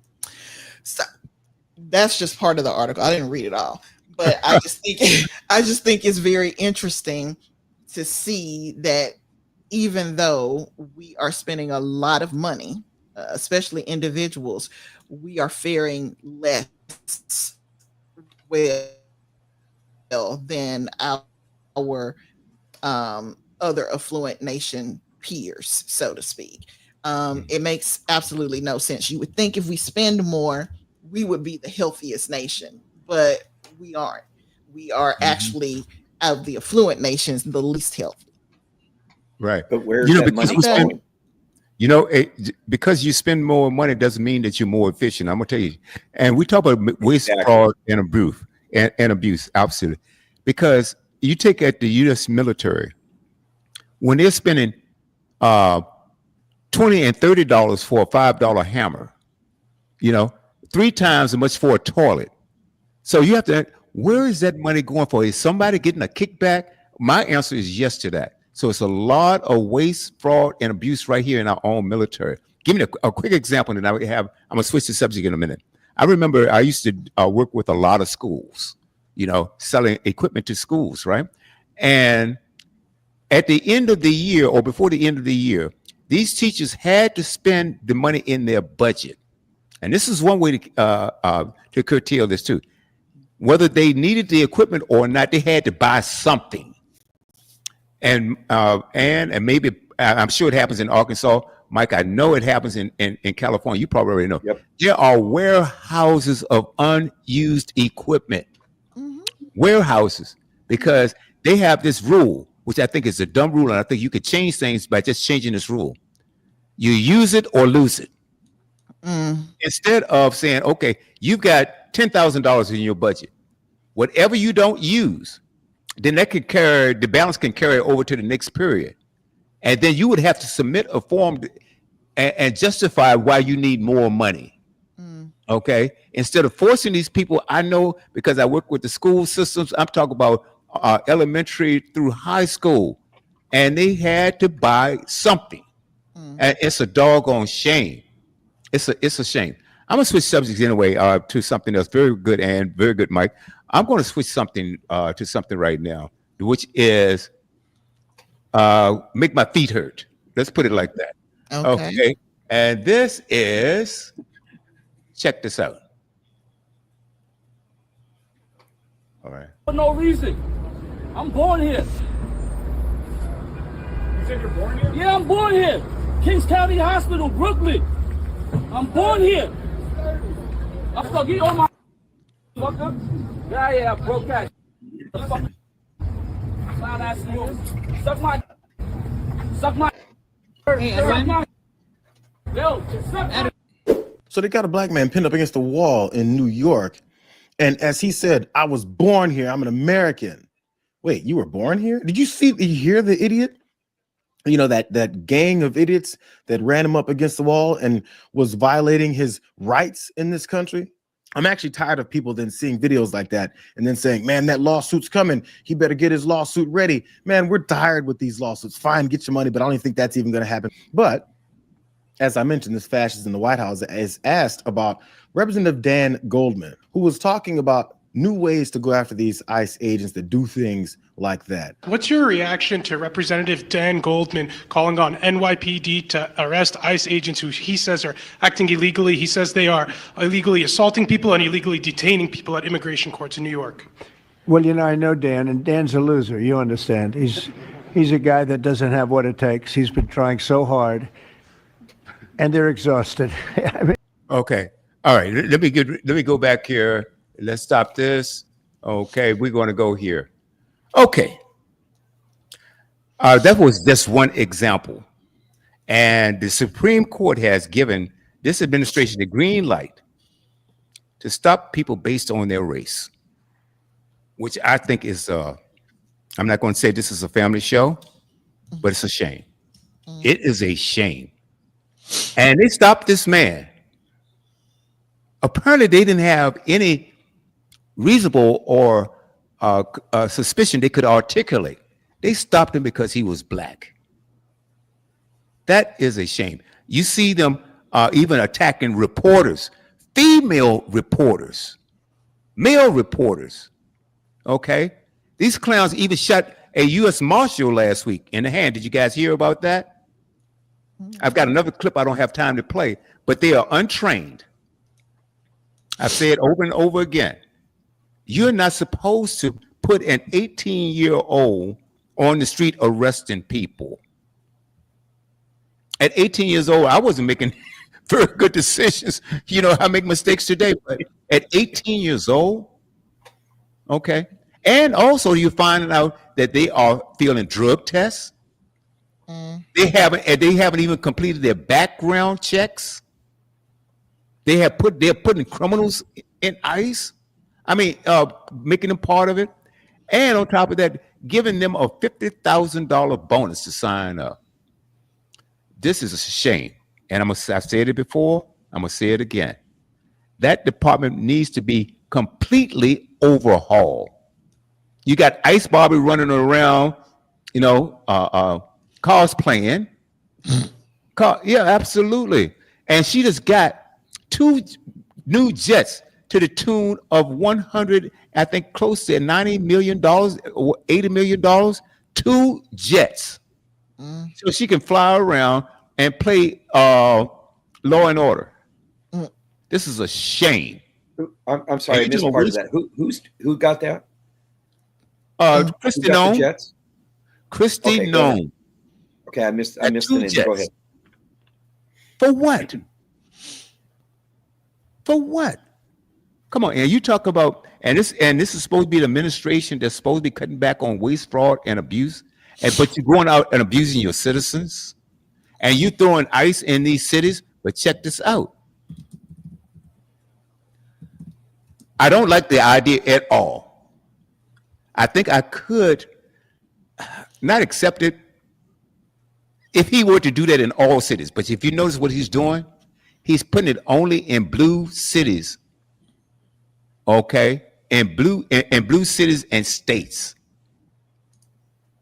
You don't see him going to Tennessee, which has one of the highest crime rates in the country. He is going to Memphis. He's going to Memphis because Memphis is a blue area. Oh, okay, yeah, because it's a blue area in Memphis. Right. I have a It's quick question. Please. Quick question would be where are the concentration of sanctuary cities and where are the concentration of the illegals? What cities are they in? I don't know, and I don't even care. I'm going to speculate. I'm going to speculate that it's blue cities and it's sanctuary cities is where the illegals end up, and that's probably why ICE is focused. I'm just guessing. I'm speculating here. I have nothing to back it up, but I'm guessing I'm probably right that this is where the concentration is, and that's where they're concentrating. ICE is concentrating their efforts. Well, it's been proven that I agree that they're going to blue cities because blue cities aren't with the agenda of deporting immigrants. So Mike is probably right that that's why they're targeting those blue cities. I wouldn't doubt that that's why they're targeting them at all. Yeah, but I will say that they arrested a police officer last week too. I don't know if you saw that, William. I sure did. And he was approved to get a work permit. They said he overstayed his visa. Okay. Right. But he had been vetted and given a work permit to be on the force. But the point that I'm getting at, ICE is not, they're causing more harm than good. Right. They're really causing, because these people are untrained, okay? And most of the people they're locking up have no criminal record. And I think it's upwards 70% have no criminal record. And what about the 187? I got that figure somewhere off of one of the periodicals I was reading. American citizens that have been arrested and detained for hours, if not days. They are not needed. They are a waste of money. Okay, like I said, they shot one of their own. They are not even trained properly. And like the ICE and the National Guard in Washington, D.C., their crime was on the decline, and it has been for the last several years. I know this year alone, before ICE even got there, it was down to 30. The year before, it was down 25%. Even if it's declining, it's still horrible. You don't need ICE there. Slamming women on the ground. I'm talking about criminal activity in D.C. You're saying, okay, it was cut in half, but it was extremely high. Now it's just high as compared to other cities. So saying it's cut in half is kind of misleading. Well, I'm not trying to mislead anybody. What I'm saying is ICE is not doing a good job. They're going to be facing lawsuits after lawsuit after lawsuit for detaining American citizens. That black gentleman that you saw, they slammed against the wall. Let me ask you a question. With no probable cause, why did they stop him?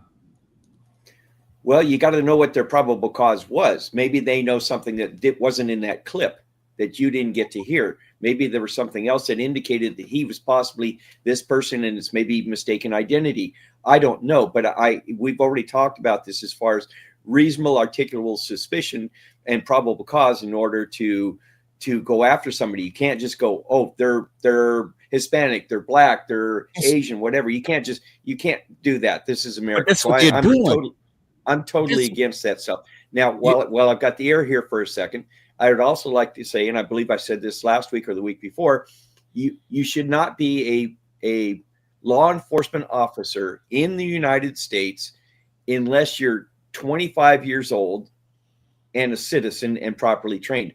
In California, you have to be 21 by the time you graduate a post academy. Post stands for Peace Officer Standards and Training in California. So you have to be 21 by the time you graduate an academy. I still think that's too young. I really do, especially guys, because we don't mature very well. So I think it should be a national standard. You have to be 25, and I'm kind of waffling with the idea of whether you have to be a U.S. citizen or not. I'm just not sure about that, because there's good people here that in America that are here legally. My mother was fantastic, and she had a green card till the day she died, and she would have made a great cop, I'm sure. So I'm waffling on the idea of whether you should be a citizen or not. I think you should be highly vetted if you're going to be a non-U.S. citizen going into law enforcement. But yeah, I'd cut 25 years old at least. So yeah. I'm not for this 18-year-old stuff, or even 21. I agree with that. I definitely agree with that. And if you're here, there's no way you should be in government, well, you can't even get in government if you're illegal. Or a police officer, I believe that if you have a green card or you're hired here and you're here legally, then yes, you can. And I don't have a problem with you being a officer of the law. I mean, police officer. I don't have a problem with that. But what I'm saying is, see, the clip that I played before, like you said, well, maybe there's there's a longer clip on that, but we don't have time to do that. But what I'm saying is, after he told them and proved that he was a U.S. citizen, Criminals never lie to the police.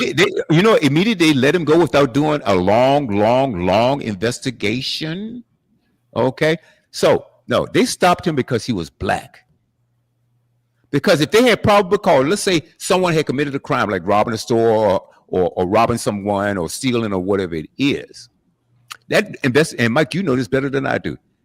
And they had suspicion, whether it was misidentifying someone or not. That investigation would have lasted a lot longer. Okay, they would have checked it all out, but they let him go when he said, "I'm a citizen." That means they had no probable cause other than he was a black man walking down the street.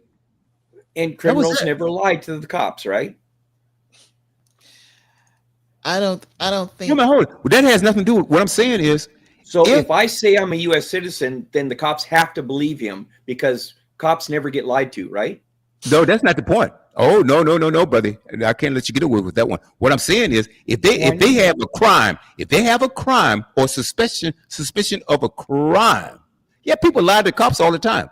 But the thing about it, just by saying I'm a citizen, then okay, yeah, well, he cleared from not doing that crime. Come on, we're talking about apples and oranges here. If they had suspicion of a crime, okay, then they wouldn't have let him go just because he said he was a citizen. Two different things. If they had suspicion of a crime, they had every right to hold him, okay, or turn him over to police, whatever it is. But they had no suspicion. I'm agreeing with you, by the way. They had no suspicion. They had a reasonable articulable suspicion, and the fact that he says that I'm a U.S. citizen without them vetting what he's saying that doesn't work, because criminals lie to the cops all day long. And I have stopped people in the past in my job function. I've stopped people in the past based on the information I had at hand, because that car fit the description, that person fit the description, they were in the immediate area. And I've stopped people, and as soon as I vetted them and found out that they weren't part of whatever the crime was, I apologized profusely on my behalf and the department's behalf.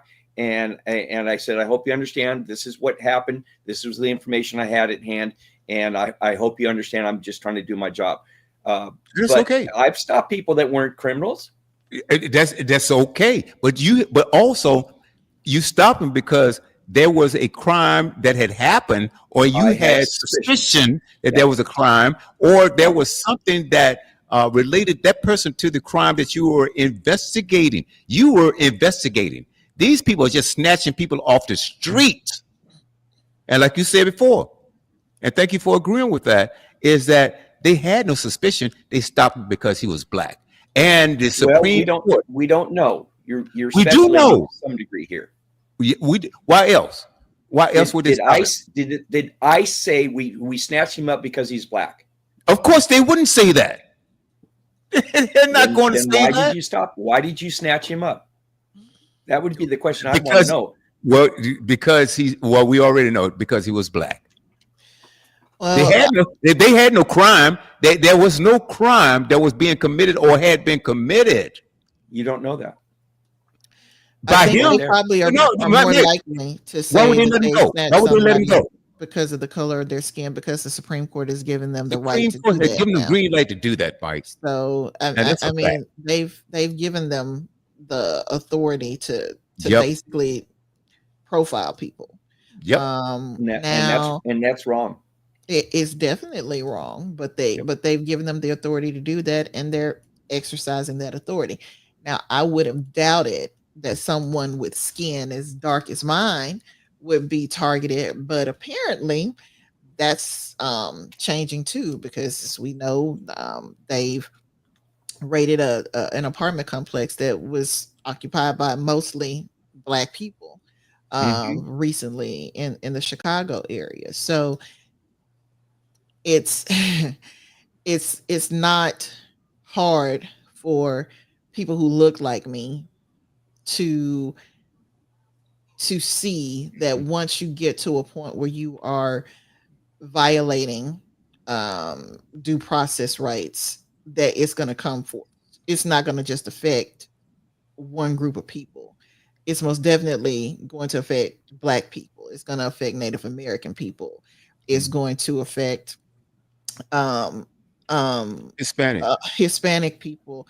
Of course, you know, they're the ones that we're starting with, because they're the ones that you've got the MAGA folks all in an uproar about. You know, they hate immigrants, or for whatever reason. But you know, this week Cash Patel got to realize that, oh, he's not immune either, because he made a reference on Twitter or something about a Hindu holiday, and those same folks that follow him that supposedly were his friends were saying deport him. Somebody wrote, "Not today, Satan," and deport him now. This is a Christian country, and all other religions should not be. You know, you need to go back to where you came from. These are the responses that Cash Patel got. So he didn't realize that when he was complaining about immigrants being in this country, that he was putting people who look like him in the line of fire too. So anybody whose skin isn't white, and who, you know, speaks a little bit of Spanish, should have their guard up, because they could come for you just like they can come for anybody else. Now, should they? Yep. No, they should not. They should not come for me. I was born in Memphis, Tennessee, raised in Arkansas, so I haven't done anything wrong. And if anybody's, you know, got more claim to this land as me, since some of my ancestors at least were Native American. So I got more right to be here than a lot of the people who are making noise about immigration and the too many people being here who shouldn't be here.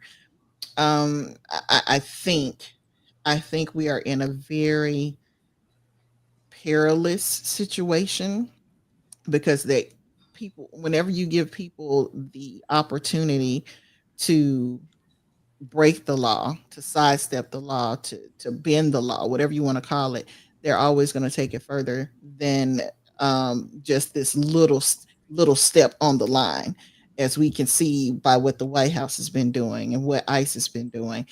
It gets worse and worse and worse. And that's the trajectory we're headed in. Unfortunately, we only have 2 more minutes left. So, Laura Brand, I want to thank you for tuning in, and for all of those people that you gave shout outs to, who you welcome to the broadcast. Thank you so much for being here every week. Don't forget, folks, to tune in to the Eating as an Act of Worship Ministries radio show. We'll be back next week with an all new episode, so you don't want to miss it. As a matter of fact, in a couple of weeks, the boys will be back. Next week, they've got, what do you call that? ACT prep boot camp, because they got the ACT that following week. So they'll be out next week too. But you guys don't want to miss it. We've got a lot lined up for you, so please stay with us. Don't forget about Mad Mike and Wild Wheel on Coast to Coast, I believe it is. And please do come back with us next Sunday for the Boomerang Radio Show, hosted by the 3 of us, plus Dr. Sims. Hopefully she'll be able to be with us next week. And we enjoy having you all here. And we want to hear your comments too. So don't forget, please do, ma'am, sir, tell us what you think, so we can, you know, get your insight into what's going on too. All right, William. Yeah. Hey, Mike, this coming Thursday now, was it last Thursday that you? Yeah, was it last week that you were out on assignment? Yes. Okay. You know what I told the audience? I threw you on the bus. I say he's out there hanging out with the boys, lying and telling dirty jokes. And, ooh, that's a good one. Yes, we were not at Bobby's Boom Boom Room. Okay, we were not. Yeah. Okay. It didn't matter where you were, but go in a minute, Mike. I told him, I said, Mike out there having steak, lying, and telling dirty jokes. Ain't that something? Yeah, I sure did. Just I told made him. up some stuff, didn't you? Man, somebody help me pull these knives out of my back. Would you Right. So I know we got to go, but I do want to make a statement here. There's a saying, and I'm probably going to mess it up, but Ann probably knows it better than I do. But it says, when they came for the Christians, I stood by and I said nothing. And when they came for the Jews, I stood by and I said nothing. And when they came for the blacks, I stood by and I said nothing. And when they came for me, everyone stood by and said nothing. Wow. Or they were gone already. Yeah. I do have one last point. I got William's going to like this one, at least the first part of it. 13 of the 20 presidents were convicted of crimes were Republican. 13 out of 20 were Republicans. However, the list of American federal politicians convicted of crimes, state and local politicians convicted from 2001 to present, 237 were Democrats and 165 were Republicans. Okay. Wow. Which is food for thought. Okay. Well, who had those stats? That's interesting. Interesting. That came off of Wikipedia. Okay. Okay. All right. Cool. Well, anyway, guys, it's been a blast. Thank you so much. Good to see you guys. Have a blessed week. Hey, wrong is wrong. And if I'm wrong, I'm going to say it. Okay. All right. We'll take up a poll next week on the current administration versus the last three. And let's see we get it from there. What we do from there. Hey, guys, thank you so much for tuning in. Hey, come back in just a few minutes. About 59 minutes or so for Sunday Night Gold. Jazz is out on assignment, so I'm flying solo tonight, but it's going to be a blast. Let's close out with this. Evelyn Champagne King. All right. Shame. It's a shame. Bye, everyone. Low down, dirty shame.